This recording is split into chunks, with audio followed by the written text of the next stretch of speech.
नमस्कार साथियों, स्वागत है आपका एक बार फिर से चैनल में। ये हमारा घटना चक्र का आखिरी टेस्ट है। कल हमने जो है 9वां टेस्ट देखा। अगर आपने नहीं देखा है तो जाके देख लीजिए, ठीक है। चैनल पे है, प्लेलिस्ट बनी हुई है। पूरी प्लेलिस्ट में सारे जो भी वीडियोस डाले गए हैं वो सारे उपलब्ध हैं। एक दूसरी प्लेलिस्ट भी है जिसमें दूसरे टेस्ट पेपर हैं, वो भी उसमें 10-12 टेस्ट पेपर हैं। इन सभी टेस्ट पेपरों को अगर आप कर लेते हैं तो आप जो है 100% सफलता प्राप्त करेंगे। देखिए, कैंडिडेट बहुत ज़्यादा हैं और आपको जो है फाइट बहुत अच्छे से करनी है। अगर जितना ज़्यादा आप माइनस मार्किंग से बचेंगे, जितना ज़्यादा आप प्रैक्टिस करेंगे, उतना ज़्यादा आप क्वेश्चन को सॉल्व कर पाएंगे, उतने ज़्यादा आपके मार्क्स आएंगे। जितने ज़्यादा आपके मार्क्स होंगे परीक्षाओं के लिए, उतना ही परीक्षाओं के लिए उतना ही आप अच्छा स्कोर कर पाएंगे। तो चलिए आज के वीडियो को शुरू करते हैं बिना देर किए हुए। तो अगर आप चैनल पर नए हैं तो चैनल को सब्सक्राइब कर दीजिए। चलिए बिना देर किए हुए शुरू करते हैं आज के प्रश्नों को। हमारा पहला ही प्रश्न है, सूची को मिलाना है जैसे पिछले टेस्ट में था, ठीक है। तो देख लेते हैं, सूची 1 को सूची 2 से मिलाना है। तो भारत शासन अधिनियम कब शुरू हुआ? 1935, ठीक है, 1935। आगे है क्रिप्स मिशन प्रस्ताव 1942, अगस्त प्रस्ताव 1940 और वेवेल योजना 1945। ये डेट जरूर पूछता है, इन जो है ईयर्स को याद रखिए कि कौन सा कब हुआ था। अगला प्रश्न है, एक वर्ष में स्वराज का नारा गांधी जी ने कब दिया था? असहयोग आंदोलन के दौरान। असहयोग आंदोलन कब हुआ था? 1 अगस्त 1920, ठीक है, 1 अगस्त 1920 को प्रारंभ हुआ, ठीक है। अगला प्रश्न है, जब रॉलेट एक्ट पारित हुआ था उस समय भारत का वायसराय कौन था? तो लॉर्ड चेम्सफोर्ड था, ठीक है। लॉर्ड चेम्सफोर्ड ने 1916 से 1921 तक शासन किया, ठीक है, 1921 तक शासन किया। रॉलेट एक्ट पास कब हुआ था? 1919 में, ठीक है। अगला प्रश्न है, निम्नलिखित सत्याग्रहों में से किसका नेतृत्व महात्मा गांधी ने नहीं किया था? किसका नहीं किया था? बारदौली का, ठीक है। बारदौली का नेतृत्व किसने किया था? वल्लभ भाई पटेल ने, ठीक है, पटेल ने नेतृत्व किया था। सरदार वल्लभ भाई पटेल ने नेतृत्व किया था। बारदौली सत्याग्रह हुआ कब था? 1928 में, ठीक। देखिए, एक ही प्रश्न से कई प्रश्न बन रहे हैं तो इन चीज़ों को याद रखने की ज़रूरत है। कलकत्ता में एशियाटिक सोसाइटी ऑफ बंगाल की स्थापना 1784 में किसने की थी? तो विलियम जोन्स ने की थी, ठीक। अगला है, निम्नलिखित घटनाओं पर विचार कीजिए और इन्हें कालक्रमानुसार व्यवस्थित कीजिए, ठीक है। तो देख लेते हैं पहले कौन सा जो है हुआ और कौन सा बाद में हुआ। तो खानवा का युद्ध कब होता है? पहले होता है खानवा का युद्ध, इसमें 1527, ठीक है, 1527। फिर होता है चौसा का युद्ध 1539। फिर होता है कन्नौज का युद्ध 1540, ठीक। फिर अंत में होता है तालीकोटा का युद्ध 1565, ठीक है। तो हमारा क्या हो जाएगा? 4213 ऑप्शन ए सही है, ठीक है। कृष्णदेव राय के दरबार में अष्टदिग्गज कौन थे? तो 8 तेलुगु कवि थे अष्टदिग्गज, ठीक है। कवियों में जो है ये जो है अष्टदिग्गज जो तेलुगु कवि थे, इसमें पेड्डाना सर्वप्रमुख था। कौन था? पेड्डाना जो है ये सर्वप्रमुख था। और तेलुगु जो संस्कृत और तेलुगु दोनों भाषाओं को कहता था, ठीक है। उसकी प्रमुख रचनाएं कौन सी हैं? स्वरोचरित, संभव और मनुचरित हैं, ठीक। आगे बढ़ते हैं। निम्नलिखित में से किसने राष्ट्रकूट साम्राज्य की नींव रखी? तो दंती दुर्ग ने राष्ट्रकूट साम्राज्य की नींव रखी थी। आगे बढ़ते हैं, अगला प्रश्न देखते हैं। सूची 1 को सूची 2 से सम्मिलित कीजिए तथा सूचियों के नीचे दिए गए कोट से सही उत्तर का चयन कीजिए। ठीक है। चंद्रगुप्त मौर्य से संबंधित सेंड्रोकेट से, ठीक है। बिंदुसार अमित्रघात से, अशोक जो है पियदसी से, और चाणक्य विष्णुगुप्त से। ठीक, इनको किस नाम से जाना जाता था? ये यही है। ठीक है, ऑप्शन सी सही है। सत्यमेव जयते शब्द किस उपनिषद से लिए गए हैं? तो मुंडकोपनिषद। ठीक है, मुंडकोपनिषद से लिए गए हैं। सत्यमेव जयते का अर्थ क्या है? सत्य की ही विजय होती है। यह भारत के राज्य चिन्ह पर भी अंकित है। काठमांडू नेपाल की किसकी राजधानी है? काठमांडू की मतलब नेपाल की राजधानी है काठमांडू। ठीक। पृथ्वी का सर्वाधिक शुष्क क्षेत्र कौन सा है? तो अटाकामा मरुस्थल। पृथ्वी का पूछा है। अटाकामा मरुस्थल कहाँ है? दक्षिण अमेरिका में। दक्षिण अमेरिका, अटाकामा मरुस्थल। ठीक है, यह संसार का सबसे शुष्क मरुस्थल है। यह पृथ्वी का सर्वाधिक शुष्क क्षेत्र है जो कि ध्रुवीय क्षेत्र से बाहर है। इसमें सोडियम नाइट्रेट, तांबा और खनिज के विशाल भंडार स्थित हैं। अगला है, भारत का सबसे बड़ा बॉक्साइट उत्पादक राज्य कौन सा है? तो उड़ीसा जो है, उड़ीसा में सबसे ज़्यादा बॉक्साइट उत्पादन होता है। दूसरे नंबर पे झारखंड तथा तीसरे पे गुजरात आता है। ठीक। अगला है, किस राज्य में मानस टाइगर रिजर्व है? तो मानस टाइगर रिजर्व असम में। अगला है LAC, ठीक है, जिसे लाइन ऑफ एक्चुअल कंट्रोल, वास्तविक नियंत्रण रेखा, भारत और किसके बीच है? तो चीन के बीच है। ठीक है, LAC। और LOC किसके बीच है? भारत और चाइना के। लाइन ऑफ कंट्रोल, और LAC line of actual control. Mira Seth समिति का संबंध किससे था? तो हथकरघा क्षेत्र के विकास से था। ठीक है, मीरा सेठ समिति का संबंध। अगला प्रश्न है, केंद्रीय बजट 2022-23 में प्राथमिक घाटा अनुमानित किया गया है सकल घरेलू उत्पाद का 2.8%। इंपॉर्टेंट क्वेश्चन है, ये पक्का आएगा। ठीक है, वेरी वेरी इंपॉर्टेंट है, याद रख लीजिएगा। अगला है, आयकर विभाग द्वारा जारी पैन कार्ड निम्न में से किस उद्देश्य के लिए प्रयोग नहीं किया जा सकता? पते का प्रमाण। पते का प्रमाण जो है पैन कार्ड में इस्तेमाल नहीं किया जा सकता। पैन कार्ड जो है आयकर विभाग द्वारा जारी किया जाता है, जिस पर व्यक्ति का नाम, जन्मतिथि और पैन नंबर अंकित होता है। इसमें जो है एड्रेस का उल्लेख नहीं होता, अतः यह पते को प्रमाणित नहीं करता है। उसके लिए क्या होना चाहिए? आपके पास आधार। ठीक है, आधार होना चाहिए।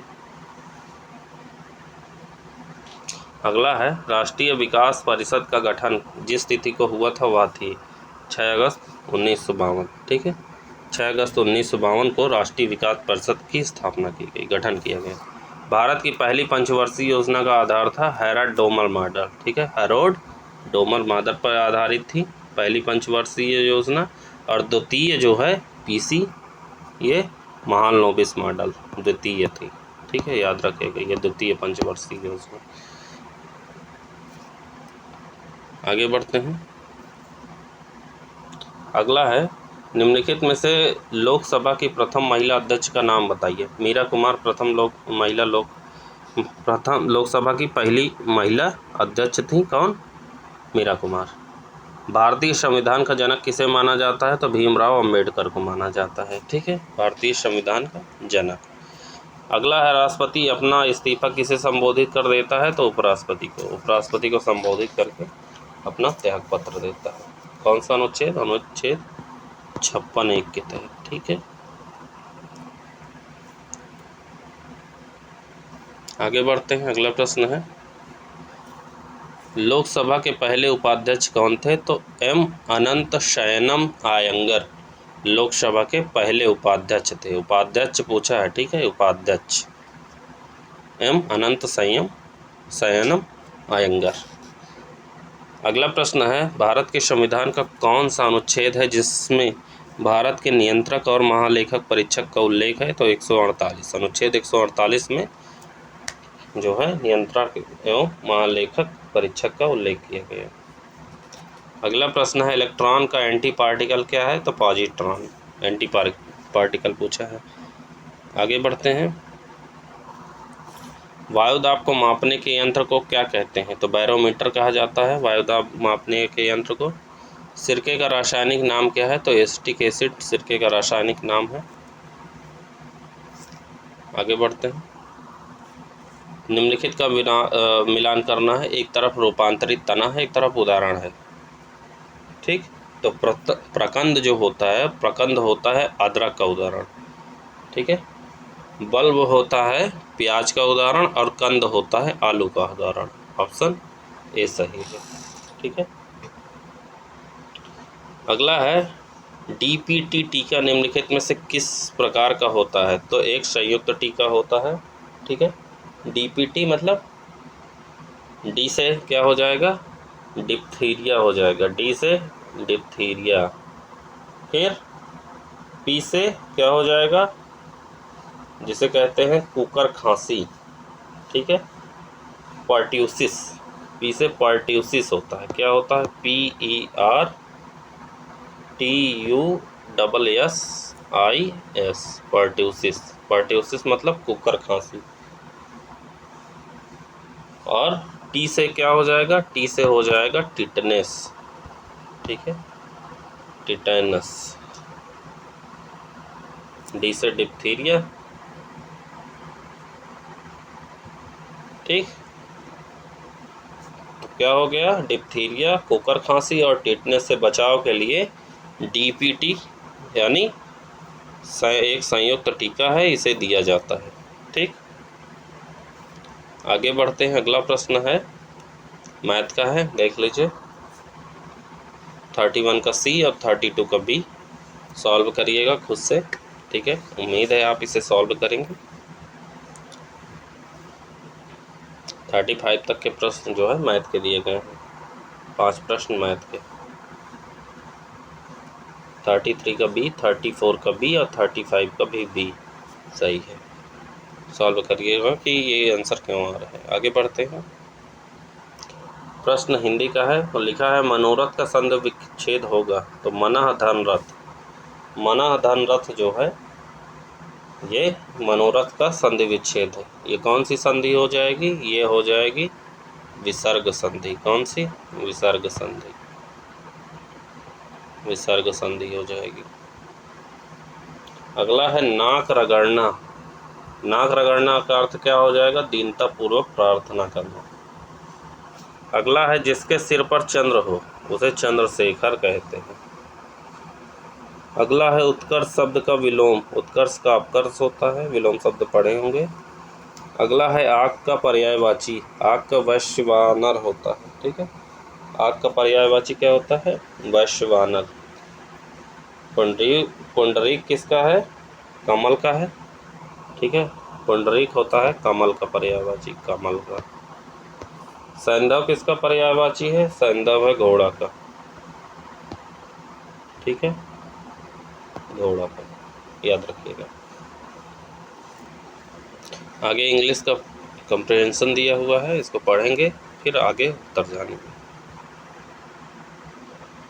लिखा है कि he was a vendor of sweets, he had his own peculiar method of advertising and doing business.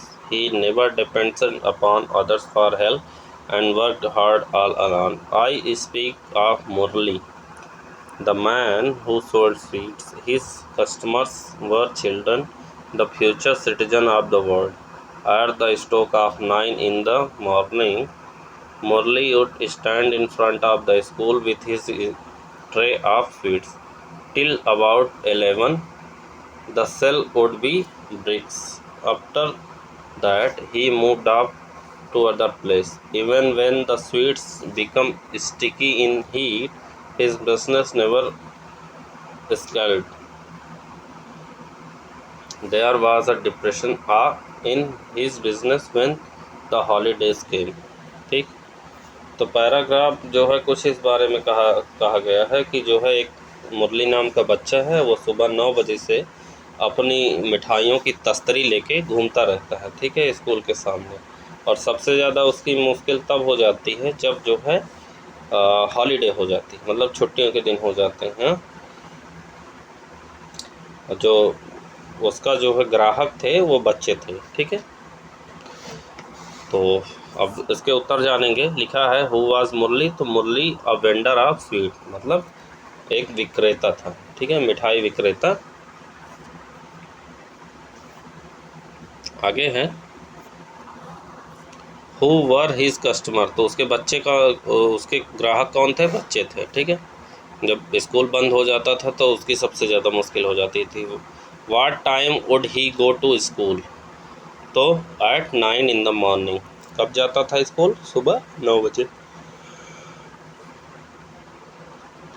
Synonyms for the following words लिखा है कॉर्डियल, ठीक है, कॉर्डियल। कॉर्डियल का मतलब होता है हार्दिक या मैत्रीपूर्ण या शिष्ट या स्नेहपूर्ण।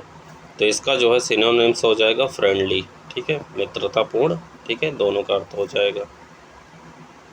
आगे है next question, antonyms. Curt, curt लिखा है, तो कर्ट का मतलब होता है अल्प, क्या हो जाएगा, अल्प या कम। कर्ट का मतलब अल्प या कम होता है, ठीक है, या जो है संक्षिप्त हो जाएगा। तो इसका अब जो है एंटोनिम्स मतलब विलोम क्या हो जाएगा, इसका विलोम हो जाएगा पोलाइट। पोलाइट मतलब क्या होता है, सुशिष्ट, शिष्ट, विनीत या विनम्र, ठीक। आगे बढ़ेंगे, रीजनिंग के सवाल दिए गए हैं 5, सभी के उत्तर देखिए दिए गए हैं। मोतियाबिंद का संबंध आँख से है, तो एक्जिमा का संबंध स्किन से है, ठीक है। 47 का बी, 48 का ए, 49 का सी और 50 का सी, ठीक। आप लोग खुद से सॉल्व करिएगा। अब आगे करंट अफेयर्स के क्वेश्चन हैं, चलिए देखते हैं। करंट अफेयर्स स्किप मत करिएगा क्योंकि 20 सवाल आते हैं। भारत के किस राज्य में इंटरनेशनल लिक्विड मिरर टेलीस्कोप स्थापित किया गया है, तो उत्तराखंड में स्थापित किया गया है। फरवरी 2022 में प्रधानमंत्री नरेंद्र मोदी ने हैदराबाद में स्थापित स्टैचू ऑफ इक्वालिटी को राष्ट्र को समर्पित किया। स्टैचू ऑफ इक्वालिटी किस संत की प्रतिमा का नाम है, तो संत श्री रामानुजाचार्य की। अगला है जून 2022 में हरियाणा में संपन्न खेलो इंडिया यूथ गेम्स 2021 में राज्य पदक तालिका पहले स्थान पर है हरियाणा, ठीक। मार्च 2022 में जारी भारत टीवी रिपोर्ट के अनुसार वर्ष 2021 में देश में टीवी के मामलों में कितने प्रतिशत की वृद्धि दर्ज की गई है, तो 19% की वृद्धि दर्ज की गई है। फरवरी 2022 में किसे विश्वविद्यालय अनुदान आयोग मतलब यूजीसी का नया अध्यक्ष नियुक्त किया गया है, तो यूजीसी के नए अध्यक्ष हैं प्रोफेसर एम जगदीश कुमार, ठीक। अगला प्रश्न है फरवरी 2022 में लॉन्च की गई केंद्रीय क्षेत्र की योजना स्माइल योजना के लिए सामाजिक न्याय एवं अधिकारिता मंत्रालय ने वर्ष 2021-22 से 2025 से 26 तक की अवधि के लिए कितने राशि का आवंटन किया है, तो 365 करोड़, ठीक है। स्माइल योजना के लिए कितनी, 365 करोड़। मई से जून 2022 में आयोजित 94वीं स्क्रिप्ट नेशनल स्पेलिंग बी प्रतियोगिता 2022 में जीत हासिल करने वाली भारतीय मूल की अमेरिकी छात्रा का नाम क्या है, तो हरणी लोगन पूछा जा सकता है। मार्च 2022 में तीसरे राष्ट्रीय जल पुरस्कार समारोह में उत्तर प्रदेश को सर्वश्रेष्ठ राज्य श्रेणी का कौन सा स्थान प्राप्त हुआ है, तो पहला स्थान प्राप्त हुआ है, ठीक। आगे बढ़ते हैं। मार्च 2022 में भारतीय अमेरिकी सैन्य सहयोग समूह की 19वीं बैठक कहाँ संपन्न हुई थी, तो ये बैठक आगरा में संपन्न हुई थी। अगला है जुलाई 2021 में भारत में स्थित किस हड़प्पा कालीन स्थल को यूनेस्को ने विश्व धरोहर स्थल की सूची में शामिल किया था, तो धौलावीरा, ठीक। नॉर्वे की राजधानी क्या है, तो ओस्लो। ये वाला धौलावीरा वाला प्रश्न तो पक्का पूछा जाएगा। नॉर्वे की राजधानी ओस्लो है। पन्नालाल घोष निम्नलिखित में से कौन सा वाद्य यंत्र बजाते थे, तो बांसुरी बजाते थे। एक इससे प्रश्न आएगा। शंकर अंतर्राष्ट्रीय गुड़िया संग्रहालय कहाँ स्थित है? तो नई दिल्ली में है। ठीक। निम्नलिखित पुस्तकों में से किस पुस्तक का लेखक वाराहमिहिर ने किया था? तो बृहद संहिता जो है वाराहमिहिर ने लिखा था। आगे बढ़ते हैं। अगला प्रश्न है, ऑस्ट्रेलिया की राजधानी है? तो ऑस्ट्रेलिया की राजधानी कैनबरा है। ठीक है, कोपेनहेगन गलत लग गया था। तमिलनाडु की संसदीय सीटों या राज्यसभा की संख्या कितनी है? तो 18 है। ठीक है, 31 गलत लग गया था। प्रधानमंत्री नरेंद्र मोदी ने प्रतिवर्ष कब वीर बाल दिवस मनाने की घोषणा की है? 25 अप्रैल को। ठीक है, वीर बाल दिवस कब मनाने की घोषणा की है? 25 अप्रैल को। ठीक, नहीं 25 अप्रैल को नहीं, सॉरी 25 अप्रैल गलत है, 26 दिसंबर को। ठीक है, मैंने पढ़ा था 26 दिसंबर को जो है, किस लिए? क्योंकि उस दिन गुरु गोविंद सिंह जी का प्रकाश वर्ष होता है। ठीक है, इसलिए 26 दिसंबर को वीर बाल दिवस के रूप में मनाने की घोषणा की। 25 अप्रैल गलत है। पुस्तक 400 डेज के लेखक हैं चेतन भगत, शशि थरूर नहीं। ठीक है, चेतन भगत है। अगला है, ऑस्ट्रेलियन ओपन 2022 के पुरुष एकल का खिताब किसने जीता है? तो राफेल नाडाल ने जीता। ठीक, आगे बढ़ते हैं। जून 2022 में विश्व कार्य शिखर सम्मेलन का आयोजन कहाँ किया गया? तो जिनेवा में किया गया। ठीक है, आगे देखिए पैराग्राफ दिया गया है, चलिए इसको पढ़ते हैं। लिखा है, प्रमाण है भारतीय संस्कृति में बड़ा महत्व है। यह अपने को बड़ों, श्रद्धेय तथा आदरणीय जनों के प्रति आत्मीयता का प्रतीक है। माता पिता के अतिरिक्त समाज के सभी वृद्ध जनों, गुरुजनों, अतिथियों, साधु संतों को अपनी परंपरा के अनुसार प्रमाण करना मानव धर्म है। वस्तुतः प्रमाण जीवन रूपी क्षेत्र में आशीर्वाद का अंग उगाने का बीज मंत्र है। प्रमाण के संबंध में मनु की मान्यता है कि वृद्ध जनों व माता पिता को जो नित्य सेवा प्रमाण से प्रसन्न रखता है, उसकी आयु, विद्या, यश और बल चारों की वृद्धि होती है। प्रमाण के बल पर ही बालक मार्कंडेय ने सप्तऋषियों से चिरंजीवी होने का वरदान प्राप्त किया था। महाभारत के युद्ध में युधिष्ठिर के पितामह भीष्म, गुरु द्रोण, कुलगुरु कृपाचार्य एवं महाराज शल्य को प्रमाण करके उनसे विजयी भाव का आशीर्वाद प्राप्त किया। प्रमाण की महत्ता निरूपित करते हुए संत तुलसीदास कहते हैं कि वह मानव शरीर व्यर्थ है जो सज्जनों और गुरुजनों के सम्मुख नहीं झुकता। ठीक, अब इससे जुड़े प्रश्नों को देखते हैं। प्रश्न है, प्रणाम किसका प्रतीक है? तो प्रणाम है आत्मीयता का। प्रणाम करने वाले को किसकी प्राप्ति होती है? विद्या की प्राप्ति होती है। बालक मार्कंडेय को चिरंजीवी होने का वरदान किसने दिया था? तो सप्तऋषियों ने दिया था। सज्जनों और गुरुजनों के सम्मुख झुकने से तात्पर्य क्या है? तो अहंकार की समाप्ति हो जाती है। ठीक, आगे है, जीवन रूपी क्षेत्र में आशीर्वाद का अन्न उगाने का बीज मंत्र क्या है? प्रणाम। ठीक है, प्रणाम करिए।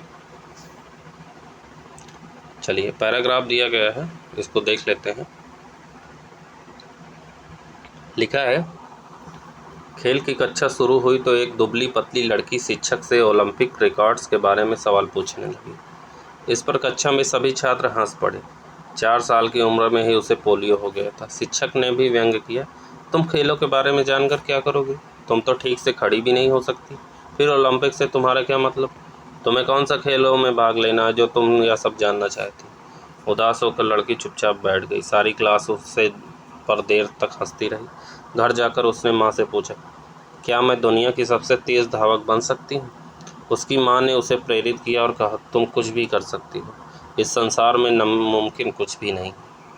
अगले दिन जब खेल पीरियड में उसे बाकी बच्चों से अलग बिठाया गया तो उसने कुछ सोचकर बैसाखियाँ संभाली और दृढ़ निश्चय के साथ बोली, सर याद रखिएगा, अगर लगन सच्ची और इरादे बुलंद हो तो सब कुछ संभव है। सभी ने इसे मजाक में लिया और उसकी बात पर ठहाका लगाया। अब वह लड़की तेज चलने के अभ्यास में जुट गई। वह कोच की सलाह पर अमल करने लगी, अच्छी और पौष्टिक खुराक लेने लगी। कुछ दिनों में उसने अच्छी तरह चलना फिरना दौड़ना सीख लिया। उसके बाद वह छोटी मोटी दौड़ में हिस्सा लेने लगी। अब कई लोग उसकी मदद के लिए आगे आने लगे। वे उसका उत्साह बढ़ाते, उसके हौसले बुलंद होने लगे। उसने 1960 के ओलंपिक्स में 100 मीटर, 200 मीटर व 4x100 रिले में वर्ल्ड रिकॉर्ड बनाकर सबको आश्चर्यचकित कर दिया। ओलंपिक में इतिहास रचने वाली वह बालिका थी अमेरिका की प्रसिद्ध धाविका विल्मा रुडोल्फ। आप उनकी कहानी ज़रूर पढ़िएगा, विल्मा रुडोल्फ की काफ़ी इंस्पायरिंग स्टोरी है उनकी, पढ़ेंगे तो आप खुद ही नतमस्तक हो जाएंगे। चलिए जानते हैं प्रश्नों के उत्तर। लड़की के सवाल पूछने पर छात्र हंस पड़े क्योंकि लड़की खेल नहीं सकती थी। आपके विचार से लड़की की सफलता को सबसे बड़ी प्रेरणा किसने दी? उसकी माँ ने। शिक्षक के उत्तर से उसके बारे में क्या धारणा बनती है कि वह कठोर था। ठीक, ऐसे शिक्षकों का ना होना ही ठीक है। लड़की के अनुसार सब कुछ संभव हो या दी हो क्या? सच्ची लगन और ऊंचा इरादा। गद्यांश में निहित मुख्य संदेश क्या है? तो सफलता के लिए लगन और परिश्रम आवश्यक है। अब देखिए 81 से जो है 100 तक के प्रश्न जो दिए गए हैं वो जो है तालिका, ग्राफ और रेखा चित्रों पर आधारित है। मैंने सभी को टिक कर दिया है। आप इसे खुद से सॉल्व करिएगा, इसलिए क्योंकि इसमें सॉल्व कराना मुश्किल होता है। कोई वाइट बोर्ड या स्मार्ट बोर्ड हो तो उसमें आसान होता है, क्योंकि फ्रंट से जो है सॉल्व कराएंगे तो आसानी से आपको समझ आएगी। जीएस के प्रश्नों, इंग्लिश के प्रश्नों और हिंदी के प्रश्नों को सॉल्व कराना इसमें आसान है, क्योंकि थोड़ा बहुत उसमें बताना होता है, उसे समझाया जा सकता है। लेकिन मैथ के प्रश्नों को सॉल्व कराना मुश्किल होता है। अब चलिए देख लीजिए आंसर। 81 का सी, 82 का बी, 83 का डी, 84 का ए और 85 का डी। ठीक, आप इन्हें खुद से सॉल्व करिएगा पॉज करके। अब 86 से लेकर 90 तक के प्रश्नों के लिए ये जो ग्राफ दिया गया है देख लीजिए, और जो इसमें प्रश्न लिखे होते हैं, मैं तो ये कहता हूँ कि जो प्रश्न लिखे होते हैं आप उनको कॉपी में लिखिए और ग्राफ यहाँ से देखिए, और जब आप सॉल्व करेंगे ना तो आपको लिए बहुत आसान हो जाएगा, क्योंकि 20 प्रश्न आते हैं। अगर इन प्रश्नों को आप छोड़ दिए, करंट अफेयर्स के प्रश्नों को छोड़ दिए, तो 50% तो यही हो गया, दोनों मिला के 40 क्वेश्चन हो गए। ठीक है, 40 क्वेश्चन बहुत ज़्यादा होते हैं। अगर इनमें आपकी पकड़ अच्छी है तो आप अच्छे से कर पाएंगे। 86 का डी, 87 का सी, 88 का डी, 89 का बी और 90 का ए। ठीक है, इन प्रश्नों को आप खुद से सॉल्व करिएगा। इसीलिए मैंने इनको हाईलाइट कर दिया कि इनके आंसर ये हैं, जिससे आपको आंसर मिलाने में आसानी होगी। उत्तर आपको कहीं से बाहर से खोजने की ज़रूरत नहीं पड़ेगी। अब देखिए 91 से 95 तक के लिए ये तालिका दी गई है। उनके प्रश्न जो है ये रहे, देख लीजिए। 91 का डी, 93 का सी, 92 का सी, 93 का ए, 94 डी और 95 का बी। ठीक, और 96 से लेके 100 तक के लिए ये तालिका दी गई है, देख लीजिए एक बार।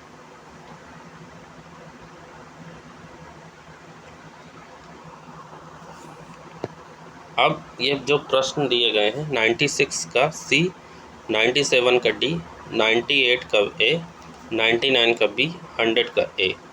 ठीक, तो ये हो गए हमारा जो है 10वां टेस्ट।